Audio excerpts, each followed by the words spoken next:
but for you, like when you think about the word community, like what does it mean? Or what are some examples? Like could be church, could be Angel NV, could be like-minded people. Like-minded people, love that.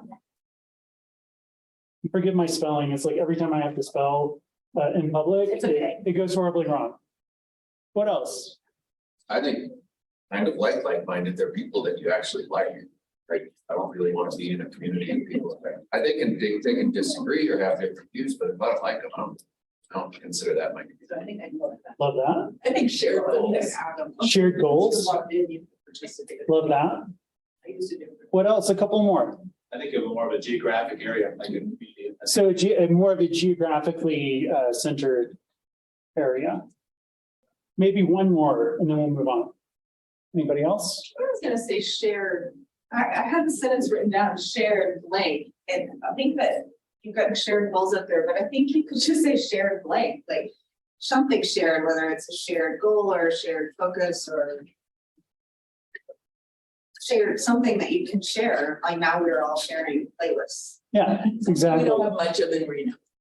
Yeah. Do you really think so? Yeah, I do. Okay, let's talk about that later in the Q&A, if you don't mind, because I think that's really interesting that you brought it up. So back to the conversation with Esteban, where we landed more specifically was if there are two or more people and there's common cause, like it's kind of checking the box, right? And so the fascinating, awesome, and sometimes vexing thing about communities is in a lot of ways, the definition really is up to the folks who are participating, right? Not just hosting and convening, but the collective body of folks participating. Okay, so let's get rolling. So I'm Bill, obviously. I like to show a couple of pictures. One, to just show I'm qualified to be on stage, although a little rusty after the pandemic. And two, just because this picture cracks me up. This is a picture of January 1st, 2020. My family is on a trip around the world. This is in Faesole, just over, if you've been to Florence, it's the city that's kind of looking down over Florence. We're just having this amazing time. And it's like, it's right before the gut punch, right? It's like, we have no freaking clue what's about to happen. So it just like kind of brings me a smile and gives you a sense of our family's personalities. I've been, I think, mostly fortunate to have spent my entire career doing some form of community building, right? I got my big break, if you will, at a startup in Louisville, Kentucky called Tech Republic, which we grew from 0 to 2 million members in less than 2 years. It was acquired by Gartner. I'm not sure who owns it now, but it's a community for IT pros globally.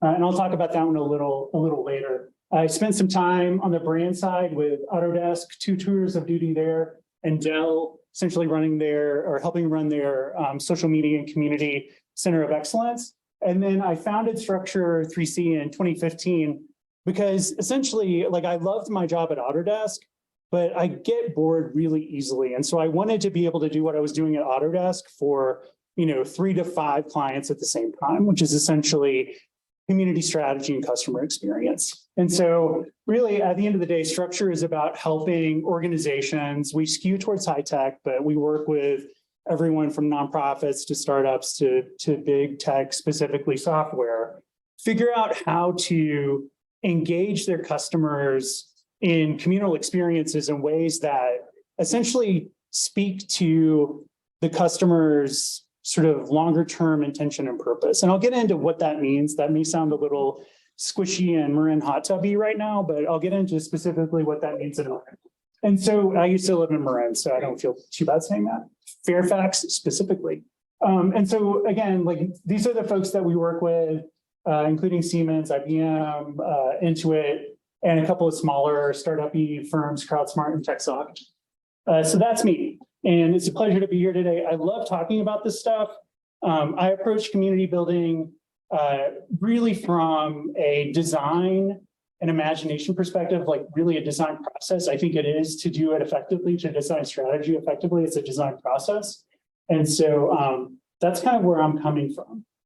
And I apologize, on my screen, I have all these album covers, which are distracting the crap out of me. So I'm just gonna show them. Okay, so really what we're gonna cover today what do we mean when we say community? We've already talked about a range of definitions. So let's click down and specifically kind of unpack what it means for your organization. I want to talk about a few trends and opportunities. There's a million we could cover, but there are three that I've been paying attention to that I think are particularly meaningful.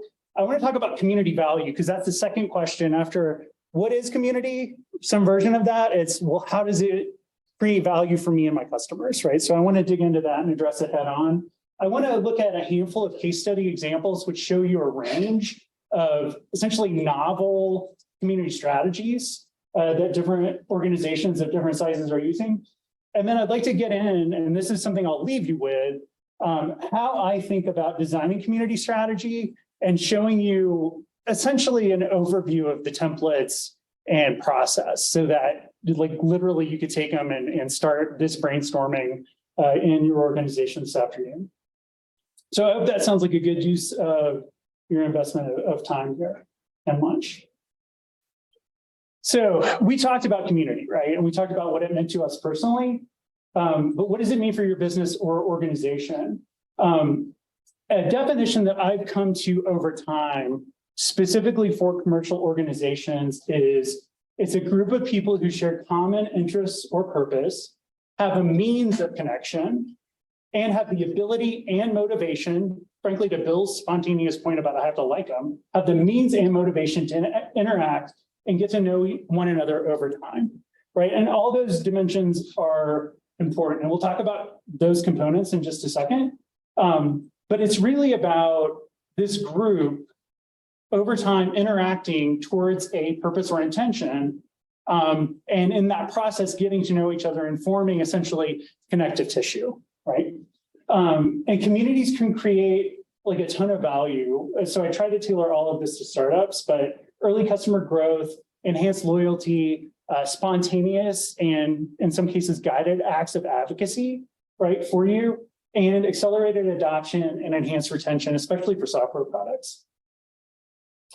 So when we think about community and specifically strategy and designing strategy, there are kind of a long list of components, but I feel like if you're beginning to think about it, these are the ones that you want to get right out of the gate.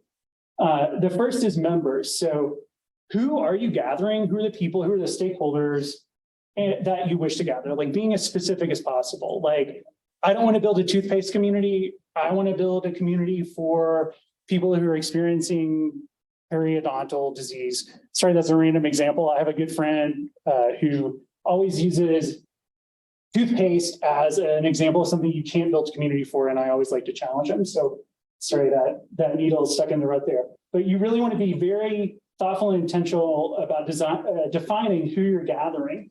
The second is purpose. So what's your intention in convening people for a conversation, right? To what end? What are your intentions?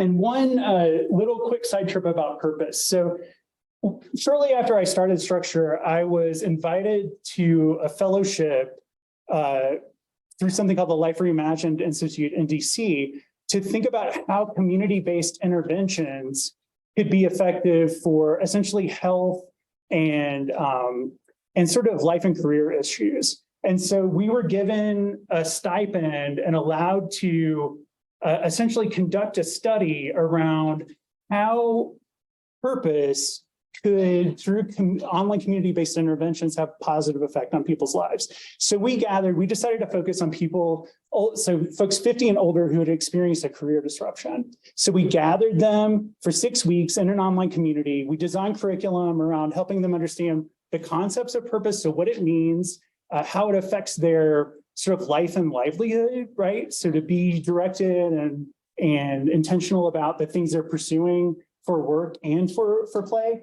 And then had experts come in to give essentially weekly seminars about understanding, right, the concept of purpose, defining their purpose, essentially sort of evolving it, right, and thinking about it, and in the community, sort of sharing and really fine tuning it, and then creating an action plan to act on their purpose, right? So a couple of things that came out of the study were, the first, one of my colleagues that was working on the studies, a professor at Colorado State, he and his colleagues had discovered that if you understand your life's purpose, but you can't act on it, you're fundamentally worse off on any psychosocial variable you can think of, right? Like if I was convinced my purpose was to, I don't know, like help folks in sub-Saharan Africa, like get access to green energy, but like for whatever circumstance, like I couldn't go do that, like I'd be essentially miserable. So it's a horrible idea to help people discover this and then not enable them to act. So that was a very intentional part of our project, was to help them act on that purpose. And this will all come into play when we talk about strategy design. So we ran this pilot for 6 weeks. At the end of the pilot, we did pre and post benchmarking on 20 psychosocial variables to kind of see where people were before and after.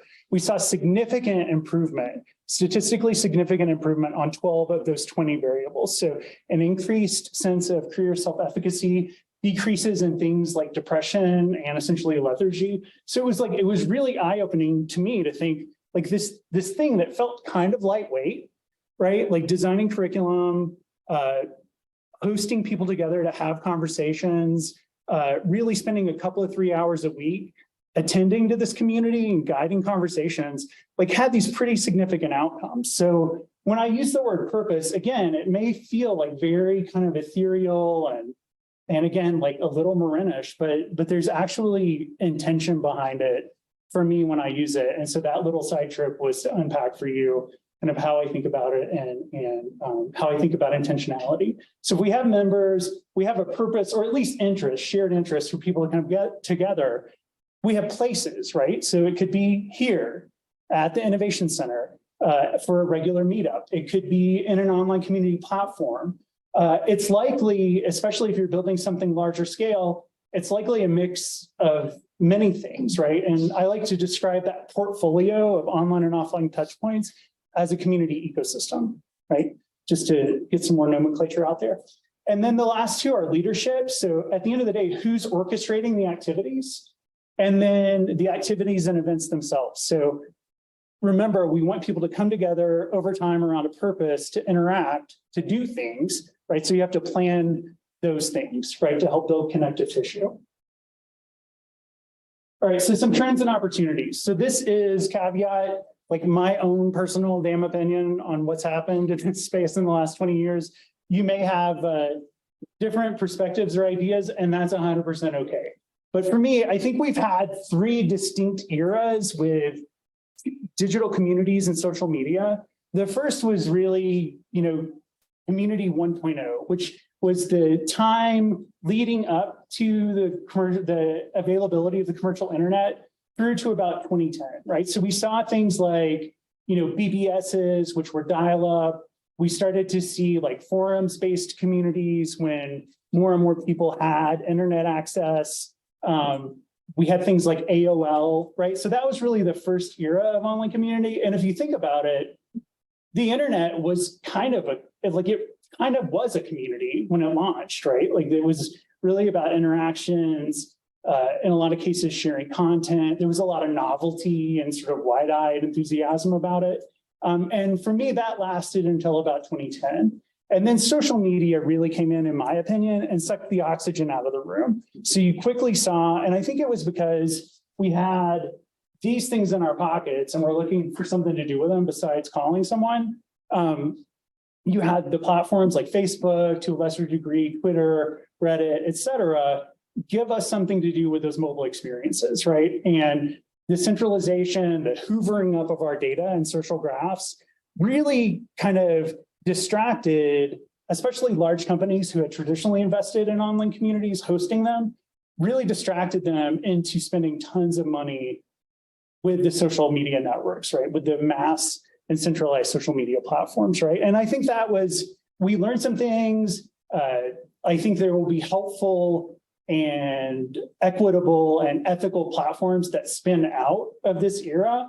But for me, I'm not sad to see what I think is happening, which is platforms, specifically Facebook, they're not going away, but they're losing dominance, right? They're losing top of mind and sort of, top of phone usage notoriety, right? Which I think opens up So again, these are grossly general descriptions of 3 decades, but I feel like we've exited the social media boom and we're really getting into this period where there's opportunity to build in-person and online communities, again, that, don't start, the question doesn't start with, should I do this on Facebook? It's like, how might I do this in person or through one of the millions of relatively inexpensive community or network platforms that are available today. So I think we're going through a little bit of a renaissance and a reset around what gathering people online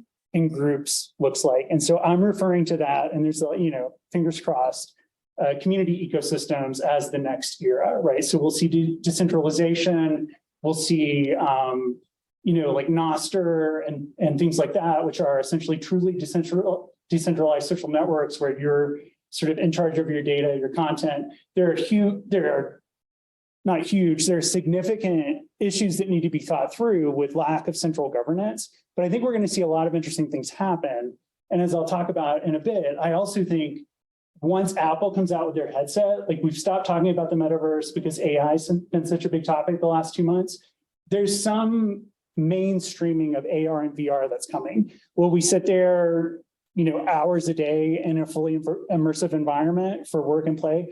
Probably not, but it will come into our sort of range of digital experiences over the next 10 years. And I really think Apple will, the Apple headset will be the tipping point for more mainstream interactions. So, that's kind of where we've been, and I think a little bit of a glimpse at to where we're going. So the trends I mentioned earlier that I think are really setting the stage for our opportunities. The first is, for all intents and purposes, a lot of people, including my former boss, Jim Cashel, who wrote the book Great Connecting, think that for all intents and purposes, everybody in the world will have broadband access in the next 5 to 10 years, right? So the book is called Great Connecting. And if you look at the graph at the bottom, the blue lines are global population, and this red line is internet access. So we're at about 70% right now. That last mile will be, all these crazy things you hear Facebook and Google doing, like Loon, drones, CubeSats, that sort of thing. But for all intents and purposes, we'll be as close to 100% internet access as we're going to be, right, in the next 5 to 10 years. We have no idea what that means, right? Like they're mostly vulnerable populations, third world populations, if you will, coming online. We have no idea what issues and opportunities that's going to present, but it's going to change things, right?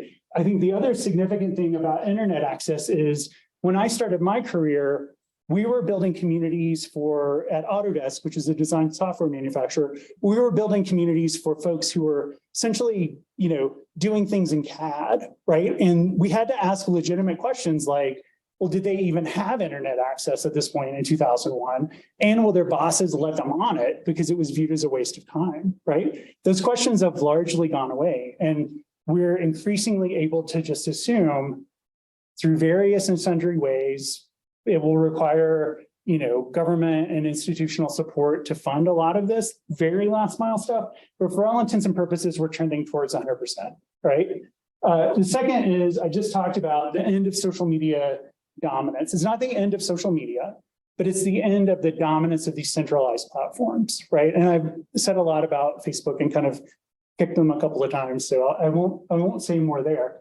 And then I believe, and I think we saw, so chime in if you disagree, the pandemic forced a massive, almost global and almost simultaneous habit change in using collaborative technologies, right? I never thought I would ever have to explain how to use Zoom to my mom, right? I never thought Teams would become the dominant collaboration platform, like good for Microsoft.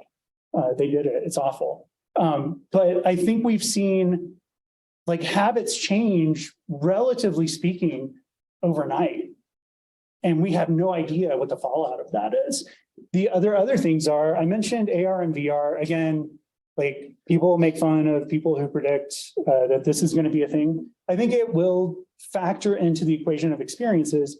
And then as we've seen the last 2 months, like AI as a topic and as a tool to a certain degree is creeping into these digital experiences. So we're already using it. Like there are debates about like, well, can you use it? Should you use it in schooling, right?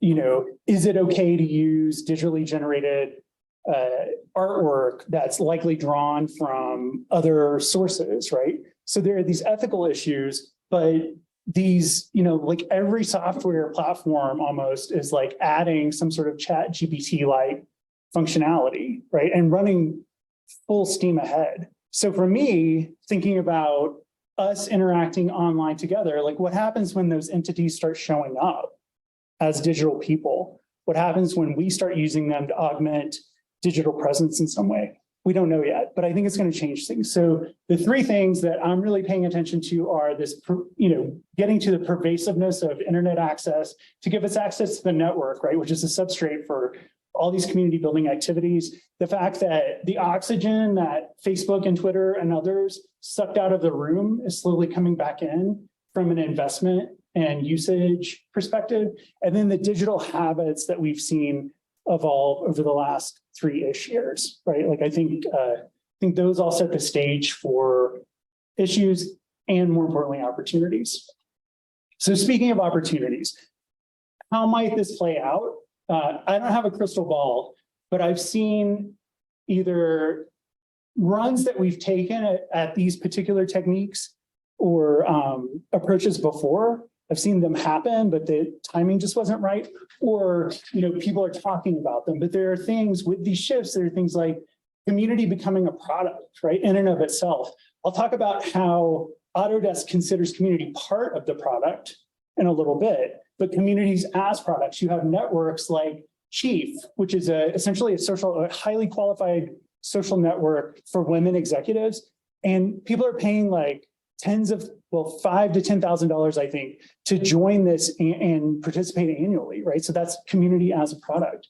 Community integrated into a product or service. So, you know, seeing sort of people and content at point of need, especially in a digital experience. Like if I'm stuck using Adobe Photoshop because I want to use a particular filter and I'm just absolutely stuck and don't know how to do it, but I can press a button and Adobe can connect me with the person who can show me how to do it really quickly for $15.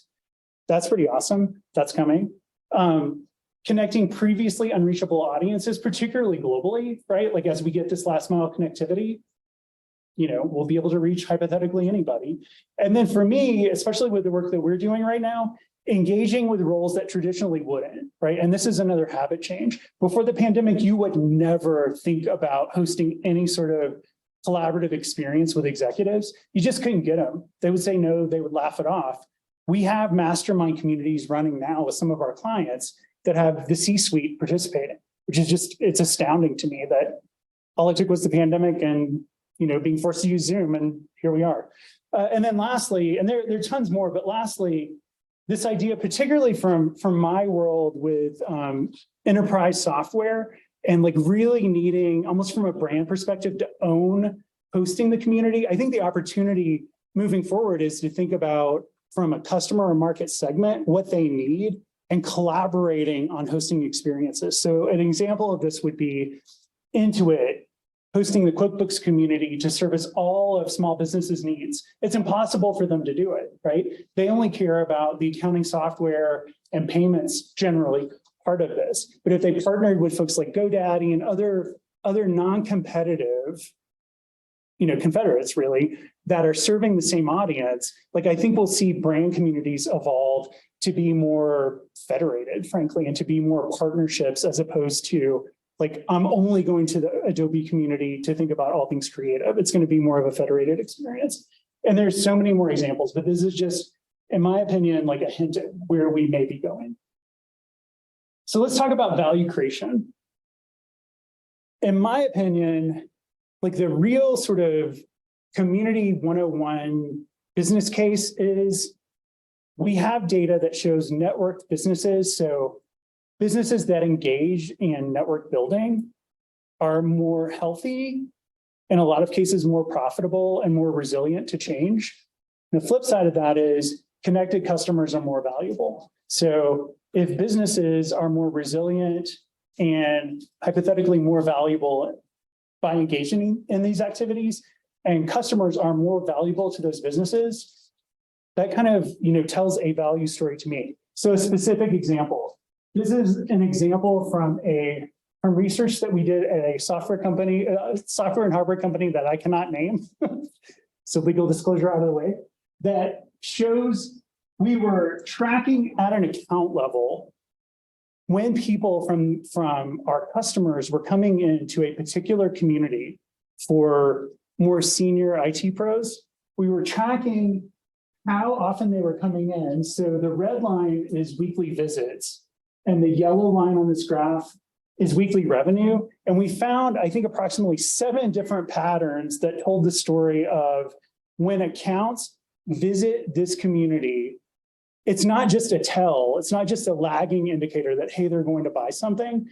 There was an effect on their purchase frequency and size, right? So this is like a gigantic, we're talking startup, this is like a gigantic global technology firm, one of the biggest, you could probably guess based upon, my first slide. But being able to prove, quantitatively that there's an effect, there's an accelerant and other dimensions of purchasing effect, just by nature of the fact that these people are interacting in a community, like, is a huge value story, in my opinion. So other ways to think about customer value created through community, there are a couple of great articles, and I'm happy to send them out after the session, that talk about customer relationships as a specific asset. I think there's inherent value just in having and maintaining that relationship, which has traditionally been undervalued, right? Or frankly ignored as an asset class. So I think that's really interesting and sort of builds the case for, if that's true, then making investments and ensuring that that relationship is maintained and enhanced makes a ton of sense. Community is a way to do that. And then traditional types of value that people get from communities, there's often a cost reduction factor with customer support and customer success. If you don't have support techs, it's my least favorite, by the way, because I think it's the most transactional. But if you don't have 1 million support techs answering common customer questions and you're doing it via community, like that, frankly, is the most significant cost savings that most tech companies see, and why you see so many tech support communities, right? Because they're just saving tens of millions of dollars, if not more, every year. Advocacy, so we're seeing more of this, and we're actually building programs where when you engage some of your best customers in community experiences, let them connect with each other, give them early previews about products and things like that, the spontaneous, unprompted acts of advocacy are through the roof. It's incredible. And it's a significant source of value. Product innovation. So we've had the equivalent of customer social suggestion boxes for about 20 years. So like customers like giving you ideas for what they'd like to see in the product.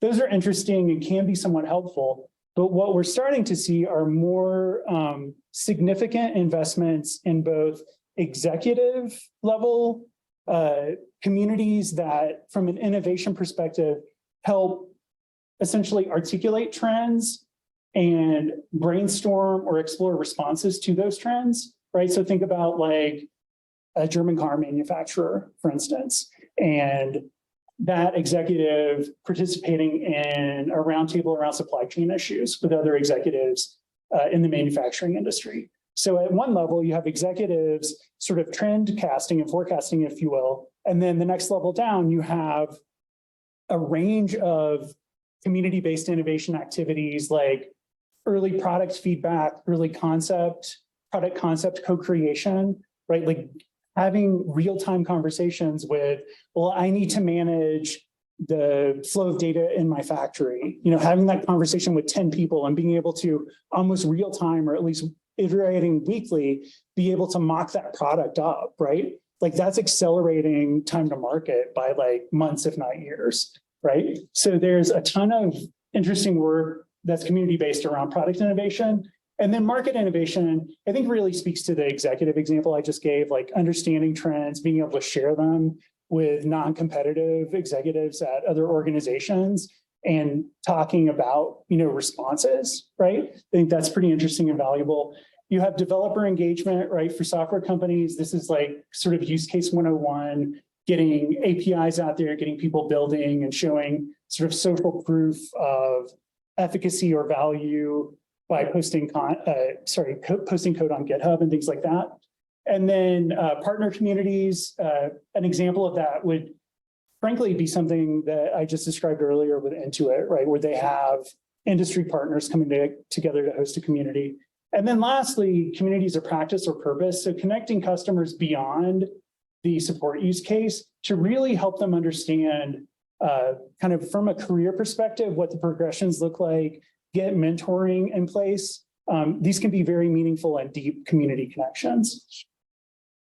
So again, just a few more points of value. I mean, I think ultimately the community use case for startups is it's hard, it's competing with everything else that you're trying to do. But if you can zero in and find the right use cases, you know, it can be incredibly disruptive for you, right? You get all the benefits of advocacy, you get benefits of rapid product innovation and evolution, you get early customer champions to help you sort of scale, help make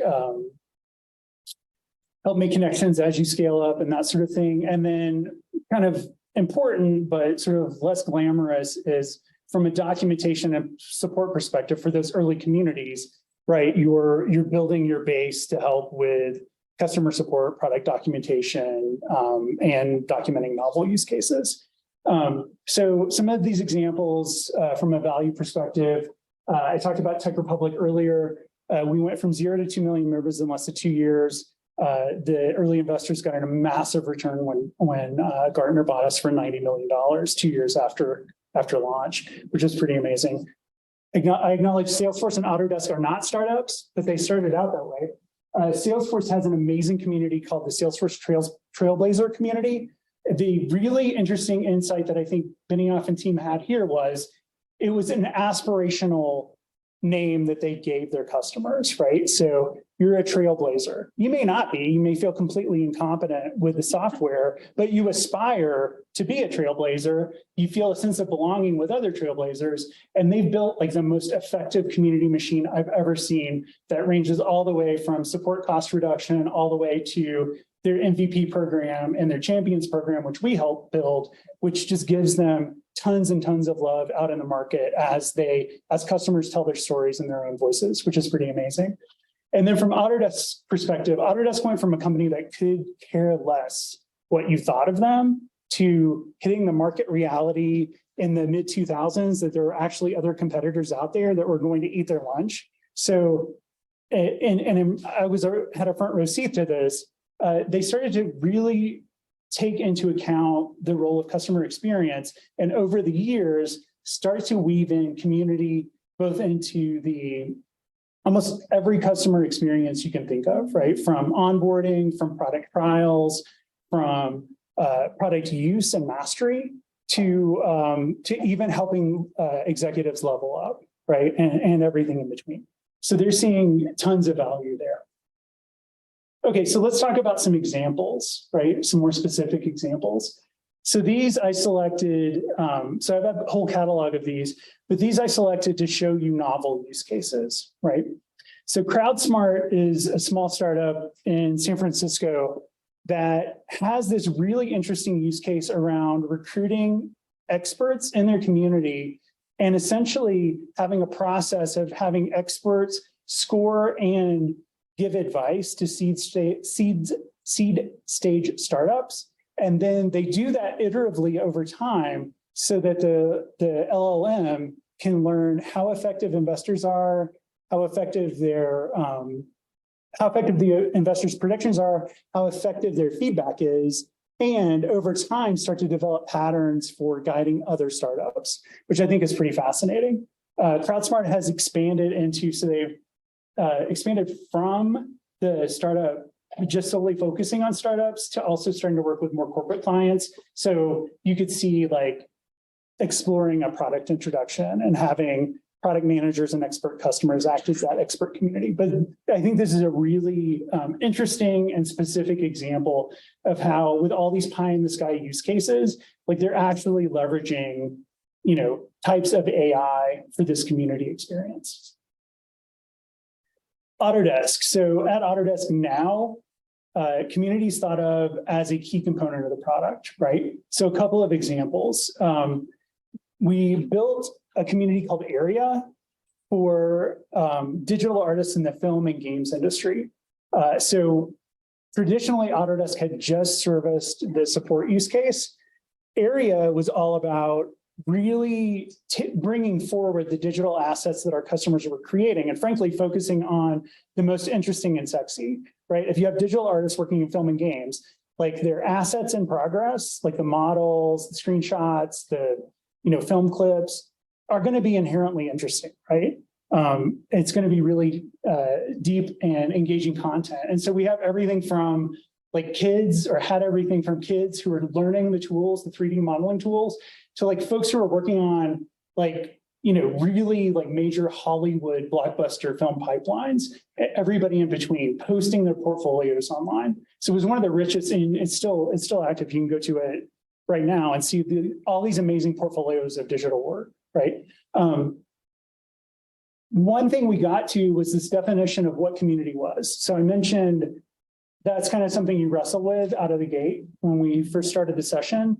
Where we landed was the definition of community at Autodesk was the network of relationships amongst Autodesk customers, partners, prospects, and employees. So we wanted to make it as inclusive as possible, both to show that coverage area, but also to let everyone know, especially employees, like, hey, this is everyone's job, right? It's not like the community team's job to support this. This is like, it literally takes a village. And so one interesting thing, so this isn't causal, but I just thought it was interesting to note. Autodesk has seen a 90% annual revenue increase from the time we put these community programs in place to 2021. So is it causal? Can I and my team and compatriots take credit for that? No, but it is an interesting stat nonetheless. 09 Solutions is, this description is very dry. It's a supply chain management platform that has components of AI to help with data and analytics. The interesting thing that they've done is they've taken their customers and built networks. So they built an executive network to think about things like sustainability, right? And they've built sort of for directors and more frontline employees, these other innovation councils, right? So playing off of that sort of trailblazer, if you will, label that Salesforce pioneered, like everybody here is an innovator, right? But they're getting like real value and real market insight from directly hosting these communities. And I just thought it was fascinating. It was a fascinating play for a product that if I described it to you at a bar, we were just hanging out, having a drink, your eyes would just completely glaze over. But they're doing interesting things and publishing interesting content from here. Salesforce we talked about, I'm not going to spend a ton of time there.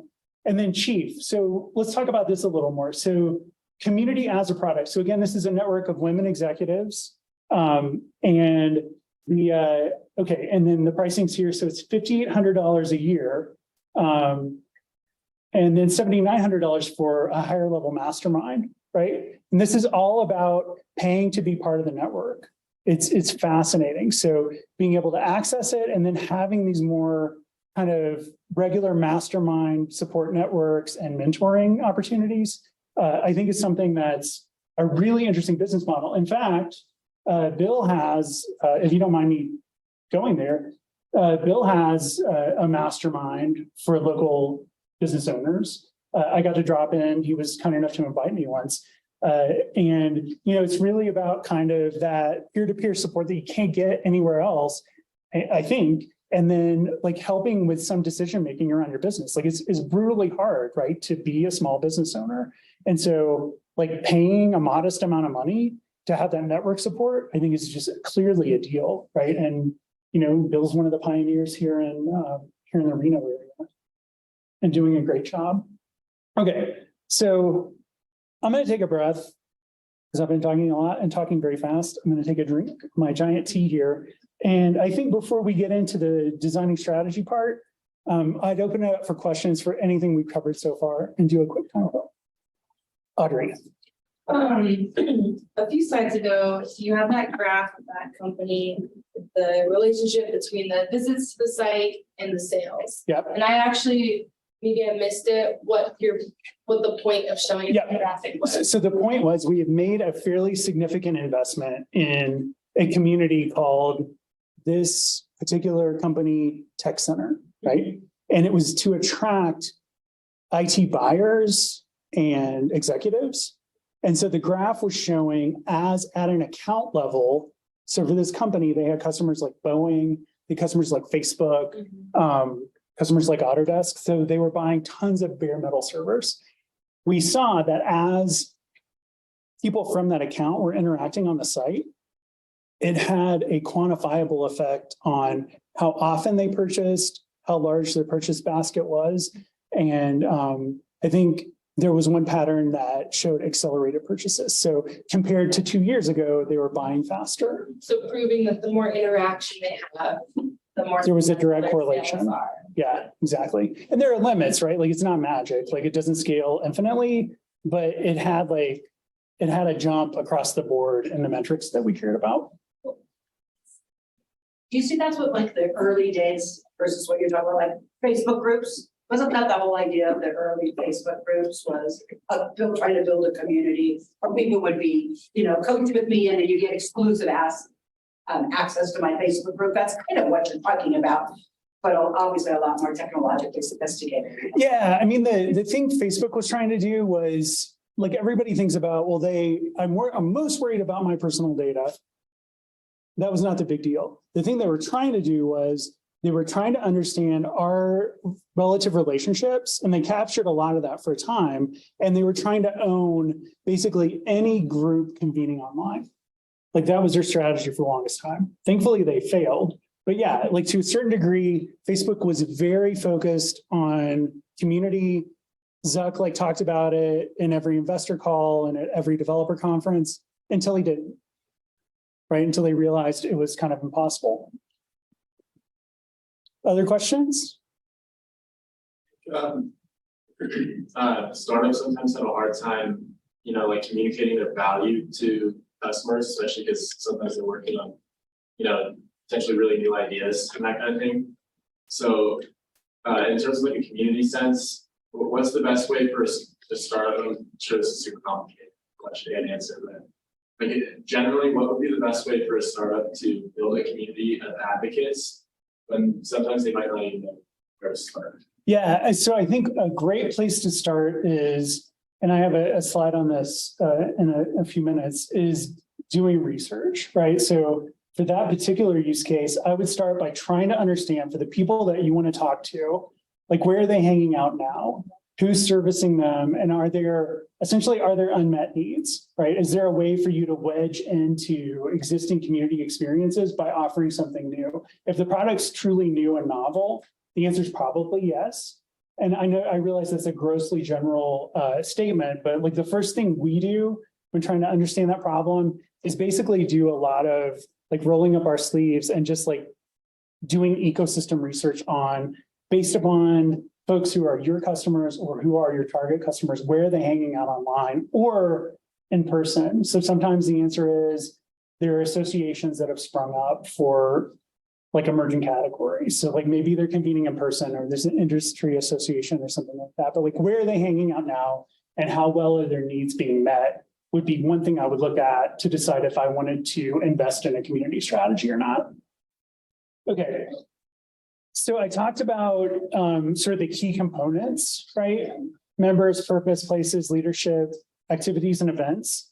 So we've developed, it's essentially a design process for how to start to frame up your initial strategy, right? Which is initiate. So I'll talk through this and I have some very specific examples of like what this would look like in reality. So the first step is really initiation. It's that, is this like just at a high level, we're sitting around a conference room table, is this at a high level something we want to think about pursuing or not, right? So like kind of committing to this exploratory journey. Then for our process, there's a ton of research, right? You have a hypothesis in that initial initiation session. Community would be valuable for us in these particular places because of these particular points of value. it's a hypothesis, you start to expand on, evaluate, and test that process in the research phase. Definition gathers all of that research data and really starts to build out, okay, let's articulate a purpose. Let's articulate vision for the next 5 years of how this might play out. Let's start to think about programs, how we might bring this to market. Exploration is sort of a click down on that where you expand on the programs. Selection is specifically choosing a path forward. And then for startups in particular and smaller organizations, as opposed to like going out and writing like tens of thousands of dollars in checks, you start to pilot like the top 2 to 3 ideas. So maybe there's a meetup strategy. Try that for 6 months. Maybe there's a sidecar strategy to large events where your customers are gathering. You try that out. You commit to trying that out for 3 times. Maybe you try a hackathon. But those are kind of the pilots where you really specifically test the hypotheses, learn, and then essentially pivot, which all startups are supposed to be really good at, right? And then after the pilots, there's an evaluation and refinement phase where you figure out where you're going next. So that's the process at a high level. It's like, okay, well, that sounds nice. What does that really look like? For each of the dimensions, so members, purpose, places, leadership, and activities and events, the hypothesis really comes out of, you can call it whatever you want. We call it a community vision session. I have a mural template for you if you're not completely fried on mural at this point. I have a ton of mural templates for you. But this vision session is really to talk about what community means to your organization, what it might mean to your customers and prospects, and how you might have a value exchange there, right? So investigating, once you get through that community vision session, which can be as short as 2 hours or shorter if need be, the way you start to validate those hypotheses is from a member's perspective, really thinking about like one-on-one customer interviews or group interviews, talking, if you have a product team or a product lead, talking to the product lead about the feedback they've gotten and looking at analytics if it's any sort of digital product or presence. From a purpose perspective, this really does come out of the language of your customers, right? If community's creating shared value, like the more you can articulate that value to your customers in their language, like the more it's going to resonate. So this purpose statement, this intention, I think it's really important to base it off of actual customer feedback. And then if possible, refine these things from purpose down with your community. Places, again, you can get this from one-on-one customer interviews and from this ecosystem research that I talked about, which is really looking at platforms, searching for podcasts, looking at the newsletters that cater to this particular niche. The influencers, there are 1,050,000 tools to identify like the influential, accounts for most social networks at this point, unless Twitter continues to deprecate their API. But doing that ecosystem research, and again, like I have more information for you. I just don't want your eyes to glaze over on how you would go about doing that, but I'll be able to like send this all out as a care package. And then from a leadership perspective, which again, this is okay, who's orchestrating this? And in particular, who's the face or faces of the community? At first, it will be kind of someone on your team, maybe even you, as they say in Step Brothers. But sorry, I just watched that with my son. But increasingly, as your members can be brought into leadership in thoughtful ways, it can be like very effective. And then activities and events, comparator research. So for folks doing similar things, potentially in other categories, what are they doing? Maybe there's, as Edward Tufte says, you could borrow some strength there versus ripping off. Again, the customer interviews. And for one thing we found particularly effective for these smaller pilots, it's like, if you can find like 5 to 10 sort of hardcore fans or folks leaning in, like they can be a very effective sort of co-design partner, if you will. So having them help with all of this stuff, including like the activities and events, is really helpful, right? And it's like your own little baked in advisory board. So does that make sense? For me, this is like, I know that process seemed probably long, 7 steps. Who has time for that? It gets easier once you get started. But for me, like the very first step to just do the initial, does it make sense for me to invest here, would be to do the first 2. So essentially this community vision session and then a lightweight version of the research, right, to gather feedback and test your hypothesis. All right, so let's talk a little bit more about, this is really washed out. Okay, let's get there. So I talked about this notion of purpose. There's an organization that I'm kind of on the fence about how much I like them, called Singularity University. You may have heard of them. So it's like Peter Diamandis and that group. They do have a concept that I like a whole lot, though, called transformational purpose. So purpose is like kind of, I know, like I love working on communities. I know like that's part of what I really want to do in my career and in volunteering and advisory work. Transformational purposes are like, what's the big moonshot, right? Like what's the world-changing thing, the world-changing way I could articulate that, right? So to a degree, like if you can get to that like really phenomenal, especially at a startup, the reason I included this is I think you have more of a chance of doing this and articulating it in a believable way as a startup than you would at like a software company that's 100 years old or probably 50 years old. So transformational purpose essentially guides both the organization and individuals. And like where magic happens in communities is individuals have needs and they can offer things back to the community, right? And then organizations can offer certain things, but they have needs from the community. The value happens through this engagement. And so the next exercise in this design series that I would suggest is, can you explore that? Ideally, you're exploring it with customers, but you can take a stab at this just internally by, trying to be as empathetic as possible and brainstorming it out. But getting to understanding what the value exchange is, what community members' needs are, what they can offer back, what the organization needs from the community and what it can offer back, builds this sort of very high level virtuous cycle, right? So for this particular client, what they needed from the community was advocacy, they needed customer data, they needed product reviews, and because they were working in open source project contributions, what they could give back were things like, knowledge content.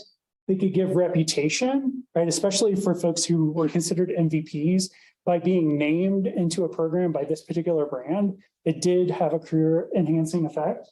They could provide access to company experts. I'm not saying everybody should do this, but for some reason in tech, users love to talk to the makers, right? And so when you can provide that as an incentive, it's tremendously powerful. And then from an individual perspective, like they needed everything from mentorship in their career to being able to provide product feedback to answers to their technical questions and everything in between. And then, obviously, what they could get back were customer stories, digital assets, like those contributions from Autodesk Area that I mentioned earlier, contributing to product roadmap, and like all the others. I won't read the whole mural to you. Right. But does that make sense, that kind of value exchange and using this technique? I've done it pre-pandemic. This was on a giant whiteboard. During the pandemic, we converted it to murals. So I found it effective either way. Right. It's like a wall and Post-its will suffice as technology, or you can do it in a mural. And I have a template for you, which is here.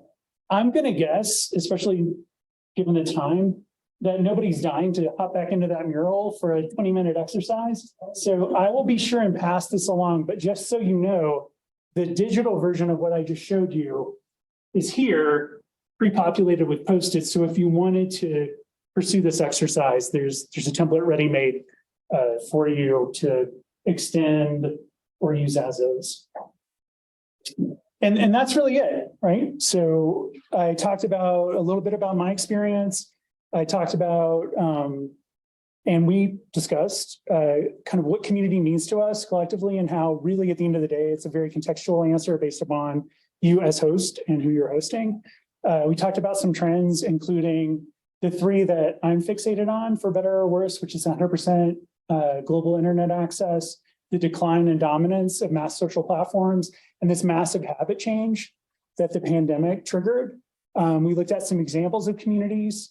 And then we talked specifically about a proposed process you could use to get started with your own community strategy.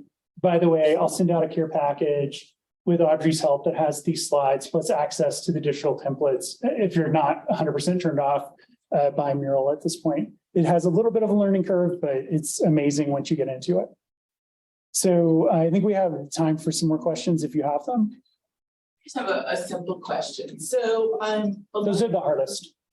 a lot of communities, a lot of people are testing, trying to use, I don't know, Circle, some of these things like that. And then there's a lot of resistance to going to one more, like, I don't want one more app that I have to look at.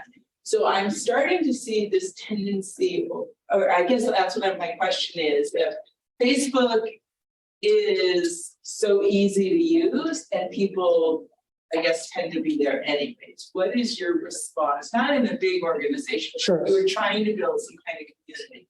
Yeah, I mean, I think the challenge with Facebook is the experience is algorithmically generated. So you never know when you're going to see content from a community in your stream. You're never going to know where the community's featured in the interface. And so you're competing for overtaxed attention already. So there could be use cases that are legitimate where it's like you want to make zero investment. You need to connect with folks like 1 or 2 times a month. And it just makes a ton of sense that Facebook, just because of the lack of friction there, that it's the right place to go. If you're making any sort of investment at all in this group and you intend to maintain it over time, Facebook is not near the top of my list of places I would start. With Circle, I agree with you. Like there is friction. I think my good friend Sean O'Driscoll, who used to work for Microsoft, when Google Plus came out, or was it Google Plus, their attempt to take on Facebook? I think it was Google Plus. When that came out, he's like, I don't need a third sock. He's like, I've got Facebook, I've got Twitter, I don't need this. And so I think getting the strategy right goes a long way towards reducing that friction. Like if there's really like intent and the experience is purpose built, and most importantly, the events and content are compelling, it makes sense. But I completely acknowledge there's friction there. And it's a balance of where you net out with your strategy.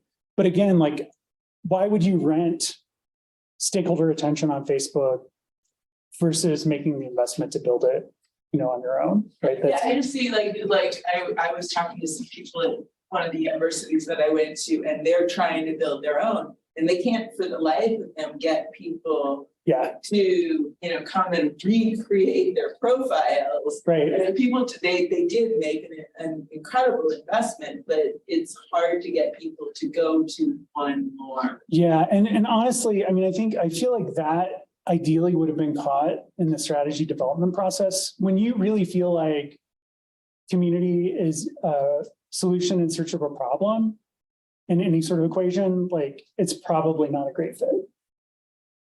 Wondering, I may have missed that, I apologize. I was wondering, one of the challenges of developing a community, especially communities on product, it seems to me that when nobody's there, what's your product? Right. So you end up with one of these growth curves that's like, it's not there, it's not there, it's not there. And then everyone's there all of a sudden, somehow by some magic. So, but I don't have a vision. What are some of your strategies for bending that curve? Bending that curve. Linearizing. Yeah. So, I mean, again, like not to be precious about process, but strategy is incredibly important to guide you towards, should I jump off this cliff in a financial leap of faith or not? I suspect for Chief, like going back to that example, it was a private network before they decided to monetize, right? So it became a strategy as they grew. And I think they consolidated with some other groups, right? So that's one approach, is community is an opportunity as part of a logical progression and product. I think another strategy, so I guess that in a way is like get lucky, frankly. Like a legitimate strategy would be potentially partnering with non-competitive folks in the same space to bring that critical mass together, to pilot something kind of under the radar at first to see if it's viable and folks feel like it's valuable. And then if it is, to pull back the covers and try to scale. going out on your own when you're not sure about the value prop and not sure about the desirability and acceptance is really challenging. I 100% agree. So, I mean, but I think, again, there are things like piloting under the radar, finding partners. I think that's increasingly going to be a strategy we see moving forward. The specific example of partners, like Intuit is like the hypothetical. So Intuit, GoDaddy, others servicing small business that are non-competitive. For biotech, I don't know, like I'm happy to have lunch and talk about the space, but it would be like, are there other parts of the product pipeline that are not your board that might make sense to be part of a larger community servicing that need, I guess. Thank you all so much for coming.